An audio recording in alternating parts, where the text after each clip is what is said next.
Continuamos con muchísimo más de Primera Página. Llegó el momento a esta hora de conversar con el señor Roberto Enríquez, presidente de COPEI. Estamos en año electoral, ya están en puertas las primarias de la Mesa de la Unidad Democrática, primarias que por cierto han generado muchísima polémica porque no en todos los circuitos se van a realizar, solamente en 34 de los 87 circuitos se va a realizar este tipo de comicios y el resto de candidatos van a ser electos por consenso.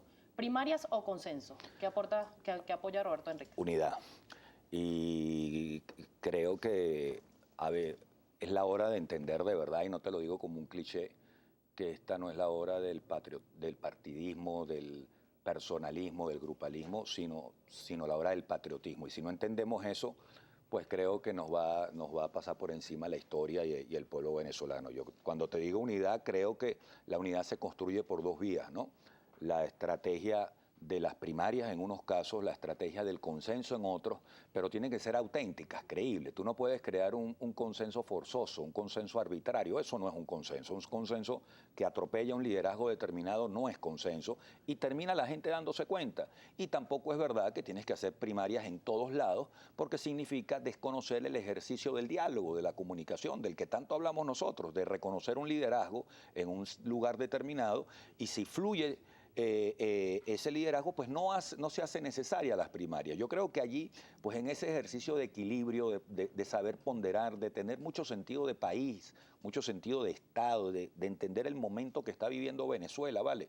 Hubo generaciones de políticos en nuestro país que lograron interpretar profundas crisis que atravesó Venezuela en el 58, en el 36, en el 28, y yo creo que a nosotros ahora nos está tocando pues hacer un gran esfuerzo de país, de interpretar lo que está pasando en Venezuela, de una Venezuela que llegó al hartazgo con lo que está pasando en el país, que llegó al hartazgo de tanta inflación, de tanta violencia, de tanta inseguridad, de una crisis que más que política social y económica es una crisis del alma, una crisis de valores, y el país se hartó, y yo siento que caramba, tenemos que prender, como decía San Francisco de Asís, una antorcha en la oscuridad, ¿no? Y creo que esa es la tarea de los políticos. Para eso nos metimos en esto. ¿Qué es lo que ha pasado? ¿Por qué no se ha logrado esa unidad y por qué ha quedado solamente en discurso? ¿No se aspira desde la oposición a un verdadero cambio en el país? ¿O simplemente se está aspirando por un cargo y ya? No, yo estoy convencido de que el sentimiento de la unidad es precisamente lograr cambios en el país. Creo que tenemos que discutir cuál es la estrategia.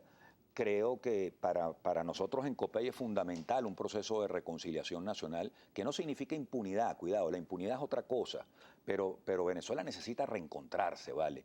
Y reencontrarnos es no en torno a un caudillo, ni en torno a un partido político, ni en torno a una corporación económica, reencontrarnos en torno a los valores de la venezolanidad, que nos los han ido achicharrando y que debemos rescatarlos para reencontrarnos como sociedad. Yo creo que eso está por delante, una estrategia de lucha. Primero, cómo ganar la Asamblea Nacional. Segundo, ¿para qué ganar la Asamblea ¿Cuán Nacional? importante es conseguir la mayoría en la Asamblea Nacional? Para nosotros es fundamental porque creo que implica la posibilidad de lograr cambios políticos en el marco de la Constitución, que es garantía de que se logren en paz, y apelando a la soberanía popular, que es garantía de que tengan legitimidad. Mira, si el gobierno no quiere cambiar el modelo, el pueblo tiene el derecho, siempre que se haga en el marco de la Constitución y por los derroteros de la paz, tiene el derecho a cambiarle al gobierno, ¿vale? Mira, el presidente Chávez, en paz descanse, decía una cosa que ahorita se les olvida a los líderes que lo están relevando. Decía, la Constitución del 99 es novísima porque nos abre 4 mecanismos para resolver crisis políticas sin apelar a la violencia, sin armas, sin golpes de Estado. Y tenía razón, hablaba de las elecciones, del referéndum revocatorio, de la enmienda constitucional y de la reforma. Lo decía el presidente Chávez, no lo decía yo.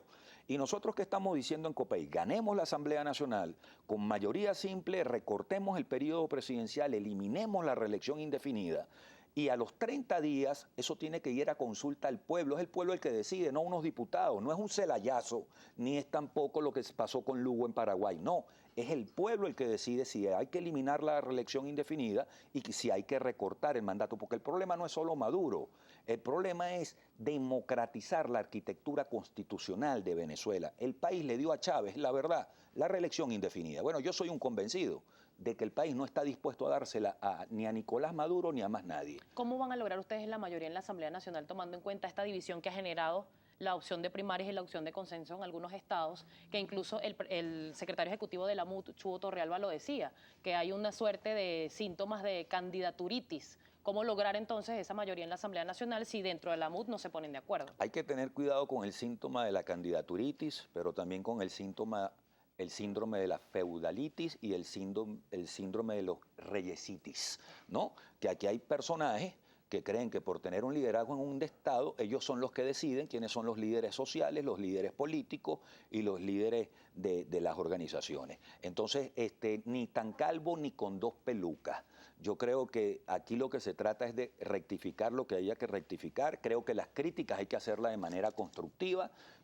Déjame decirte que mi impresión es que son muy pocos los casos donde hay conflicto y por supuesto que hace mucho ruido, yo lo he confesado públicamente, a mí el caso de Eduardo Gómez Sigala en el circuito de Palavecino en Lara me parece una monstruosidad que a un gran parlamentario, que a un personaje que se entregó en cuerpo y alma a la lucha, a su oficio como parlamentario, hoy en día por una rivalidad con el gobernador, pues se le niega el derecho a que sea el pueblo el que decida si se puede contar o no. Y yo respeto mucho al gobernador, respeto mucho a Eduardo Gómez, pero ese es un caso, por citarte uno, que a mí me alarma. De resto, yo siento que los demás casos pues pueden irse construyendo y puede corregirse lo que haya corregirse. Lo que no podemos entrar en la crítica destructiva, implosiva, volcánica, apocalíptica. Creo que eso también es antipatriótico. Yo creo que de lo que se trata es de decir lo que creemos, ¿vale? Yo creo que ese cuento de que yo digo en privado una cosa y en público otra, pues conmigo no cuenten para eso.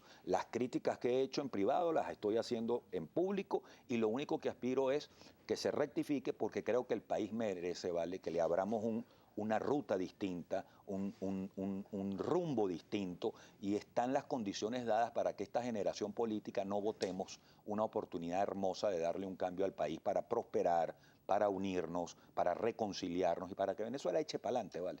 Le preguntaba lo de la intención de postularse a la Asamblea Nacional, si era más allá de un cambio del país, si era solamente un cargo, tomando en cuenta el número de inasistencias que han tenido varios de los diputados de la oposición que fueron electos en este periodo parlamentario que ya está culminando. ¿Qué tan serio fue esa escogencia de candidatos para que representen al pueblo en este caso? ¿Y cómo se va a lograr que el pueblo quiera votar por ustedes? Eso es una gran pregunta.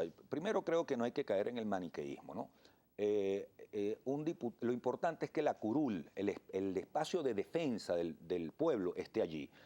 Hay parlamentarios también que no le dieron nunca la oportunidad a su suplente o a su alterno. Yo creo que es un espacio en el que hay que rotarlo. Ahora sí creo, y en eso tiene toda la razón, caramba, que quien quiera ir al Parlamento tiene que tener vocación parlamentaria, tiene que tener disposición para entender lo que significa ir al principal foro político del país. Tomando en cuenta que hay unos que tienen 100% de inasistencia, hay unos que no fueron nunca a la Asamblea. Casos, bueno, esos son casos patéticos. Hay casos también, caramba, de gente que tuvo problemas de prescripción médica y a veces yo veo que los descalifican y nadie se da cuenta de que fue por prescripción médica, que no fueron y que además son grandes luchadores, pero su curul nunca estuvo vacía, pero hay que decirlo. Tú no puedes aspirar a la Asamblea Nacional, ¿vale?, si estás pensando en una alcaldía.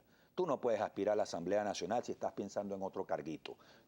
Y sobre todo esta Asamblea Nacional que viene, esta Asamblea Nacional tiene que ser el gran foro del reencuentro y de los cambios en el país, la fuente de la autoridad legítima, depósito de la voluntad soberana y árbitro de los destinos de la nación, decía Simón Bolívar allá en su discurso de Angostura. Dime tú si no es importante la Asamblea Nacional. Entonces, yo creo que sí toca que quien vaya a la Asamblea Nacional de verdad entienda que allí está la gran posibilidad de resolver la crisis social, política, económica que tiene Venezuela en paz, en el marco de la Constitución y atender esa crisis del alma, esa crisis del corazón, que yo creo que es la más grave que estamos viviendo los venezolanos. Señor Enrique, nos toca hacer una pausa, pero le voy a dejar una pregunta en el aire. ¿Cómo van a garantizarle ustedes a los electores, a quienes escojan, a diputados de la oposición en estos nuevos comicios parlamentarios, que se siga la línea durante todo el periodo parlamentario y no sucedan cosas como, por ejemplo, el lamentable salto de talanquera, según algunos voceros de la oposición, del diputado William Ojeda y Ricardo Sánchez?